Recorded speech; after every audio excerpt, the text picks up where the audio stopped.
Board का exam हो, bank PO का एग्जाम हो या फिर कैट का एग्जाम हो, कॉम्प्रीहेंशंस नहीं हो पाता, समझ में नहीं आता। कॉम्प्रीहेंशन मतलब समझ, समझ मतलब इंटेलेक्ट। इन कामयाब लोगों ने किस तरीके से अपनी समझ को, किस तरीके से अपनी इंटेलेक्ट को नोइंगली, जानबूझ के डेवलप किया है, कौन कौन से ऐसे मैजिकल स्टेप्स को फॉलो किया है।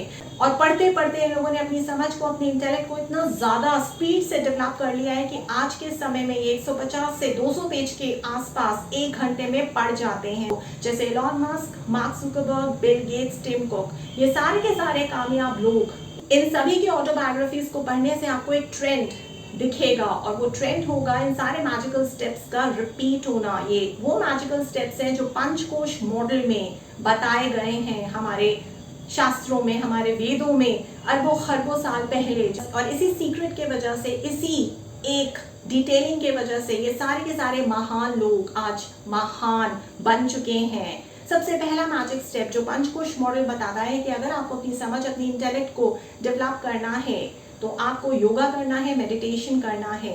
दूसरा, आपको कोई ना कोई एक हॉबी कल्टीवेट करनी है और ये हॉबी या काम आपको हर दिन करना है। तीसरा मैजिक स्टेप, आपको ज्यादा से ज्यादा वक्त बिताना है अपने दोस्तों के साथ, अपने पेरेंट्स, ग्रैंड पेरेंट्स के साथ। चौथा मैजिक स्टेप, रीडिंग। ज्यादा से ज्यादा आपको माइथोलॉजिकल स्टोरीज के बारे में पढ़ना है, अपने वेदों, अपने शास्त्रों के बारे में पढ़ना है। आप महान लोगों के बारे में ज्यादा से ज्यादा पढ़िए, उनकी ऑटोबायोग्राफी को उठा के पढ़िए कि महान लोग आज महान इसी वजह से हैं क्योंकि वो भी अपने वक्त में और आज भी इस वक्त में भी महान लोगों के बारे में पढ़ते हैं। महान बनना मतलब महान लोगों के बारे में पढ़ना, उन्हीं की आदतों को अपने अंदर कल्टिवेट करना और उसी को आगे लेके जाना।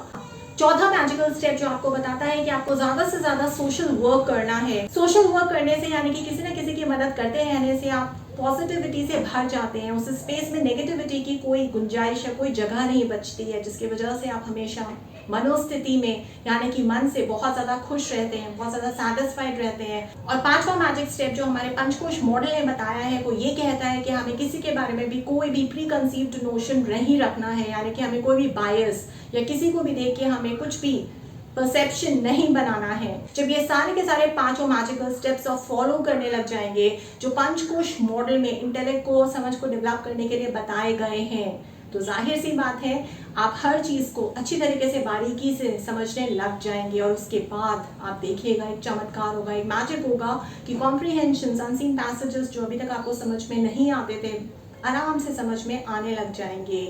अब उन टिप्स को जान लेते हैं जिन टिप्स को इस्तेमाल करके, जिन सीक्रेट्स को इस्तेमाल करके आप कॉम्प्रीहेंशंस की पूरी मिस्ट्री को अनरावल करने वाले हैं। आज आपको पता लगने वाला है कि किस तरीके से बहुत जल्दी चुटकियों में आप कॉम्प्रीहेंशंस को सुलझा सकते हैं। सबसे पहली टिप, कॉम्प्रीहेंशन को कभी भी आपको वर्ड टू वर्ड नहीं पढ़ना है। दूसरी टिप, कॉम्प्रीहेंशन जब भी आपको एग्जाम में मिलता है तो कॉम्प्रीहेंशन को छोड़ के सबसे पहले आप क्वेश्चंस को देखिए। ये पता करने की कोशिश कीजिए कि क्या पूछा गया है, कब का पूछा गया है, कैसे कैसे और कहां कहां, कौन सा सवाल का जवाब इनको चाहिए। इन्हीं क्वेश्चंस को पढ़ते पढ़ते आपकी पूरी की पूरी स्ट्रैटेजी तैयार हो जाएगी कि ये पिक्चर कहां से शुरू हुई, कहां तक चली और कहां पे खत्म हुई, और ये पिक्चर आपको देखनी क्यों है, यानी इस पिक्चर का नाम क्या है, इस पिक्चर में कौन कौन से किरदार हैं, क्या क्या कर रहे हैं, क्यों कर रहे हैं, कब कर रहे हैं, और फाइनली क्या होता है। इस पिक्चर को देखने का एक्सपेक्टेशन यानी कि रिजल्ट या आउटकम क्या निकलता है। बस आपको जहां ये पता चल गया, ये रिजल्ट या आउटकम इस तरीके से क्वेश्चन में भी रखा जा सकता है, आपसे पूछा जा सकता है कि इस पूरे के पूरे अनसीन पैसेज को, इस कॉम्प्रीहेंशन को आप एक नया टाइटल या एक नया टॉपिक दीजिए, एक नया शीर्षक सोचिए और हमें बताइए लिख के। तो वहां पे आपको जब ये पूरी की पूरी पिक्चर आपने देख ली, क्वेश्चंस को पढ़ते पढ़ते पूरी की पूरी स्ट्रैटेजी आपने बना ली, वहां आपको पता है कि अब ये पिक्चर किस तरीके से आप और बढ़िया तरीके से बता सकते हैं अपने खुद के शीर्षक, अपने खुद के टाइटल में। तो जहां पे भी आपको ऐसा कॉम्प्रीहेंशन में क्वेश्चन पूछा गया हो कि आपको इस कॉम्प्रीहेंशन को, इस पूरे के पूरे अनसीन पैसेज को एक नया नाम देना, एक नया टाइटल या नया टॉपिक देना है, तो वहां पे इस क्वेश्चन को आपको सबसे बाद में अटेम्प्ट करना है। तीसरी टिप जो आपको ये बताती है कि जब भी आप अनसीन पैसेज में किसी भी शब्द पे अटक जाते हैं, आपको समझ नहीं आता है, सारी वोकैबुलरी तो जरूरी नहीं है आपको आती हो, सारे इंग्लिश के शब्द आपने सुने ही हो कहीं ना कहीं, कोई प्रॉब्लम नहीं है, कोई इशू नहीं है, कोई चैलेंज नहीं है, सबके साथ होता है।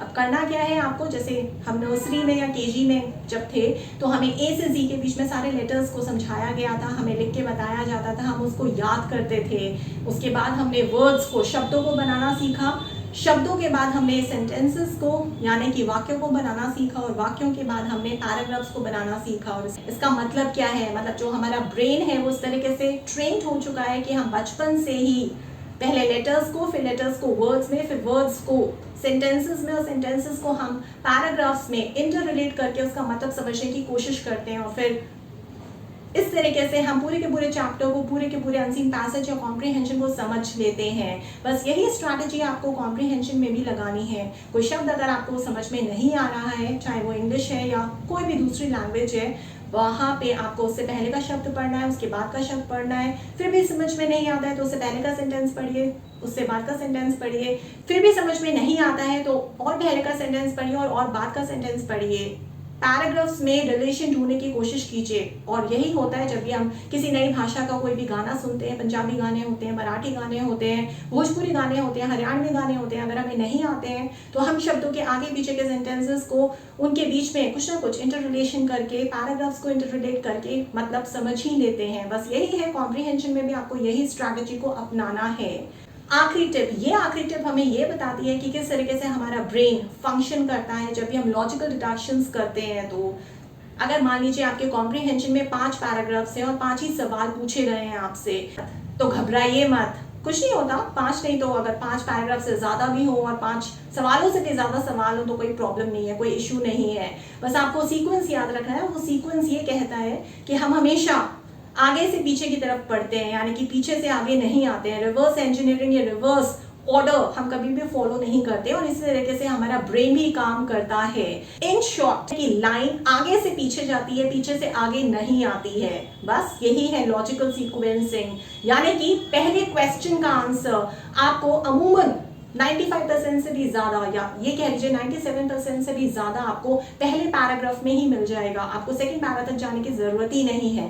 सेकंड क्वेश्चन का आंसर आपको सेकंड पैरा, थर्ड क्वेश्चन का answer third para, fourth question का फोर्थ पैरा, फिफ्थ क्वेश्चन का फिफ्थ पैरा में मिलेगा। इसी तरीके के सीक्वेंस को फॉलो कीजिए। जब भी कॉम्प्रिहेंशन के क्वेश्चंस को सेट किया जाता है तो इसी के सीक्वेंस में, यानी कि ब्रेन जिस तरीके से काम करता है हम सब में, उसी की फंक्शनिंग को, उसी लॉजिकल डिडक्शन के हिसाब से हम क्वेश्चंस को, उसके ऑर्डर को, उसके सीक्वेंस को सेट करते हैं। जैसे जैसे हमारे कॉम्प्रिहेंशन के पैराग्राफ्स बढ़ते जाते हैं, लाइन आगे बढ़ती जाती है, पिक्चर आगे बढ़ती जाती है, उसी तरीके से हमारे जो क्वेश्चंस हैं वो भी पैरा वाइज, यानी कि पैरा टू पैरा बढ़ते चले जाते हैं। तो अगर आप ये सीक्वेंस फॉलो करेंगे तो आसानी से आपको पहले से ही पता है कि पहले क्वेश्चन का जवाब आपको पहले पैरा में मिलने वाला है, दूसरे क्वेश्चन का जवाब आपको दूसरे पैरा, थर्ड का तीसरे पैरा, फोर्थ का फोर्थ पैरा, फिफ्थ का फिफ्थ पैरा में मिलने वाला है। और अगर इसे ज्यादा पैराग्राफ्स हैं और ज्यादा क्वेश्चंस हैं तो आप थोड़ा सा आगे पीछे कर सकते हैं। बस सीक्वेंस आपको यही फॉलो करना है।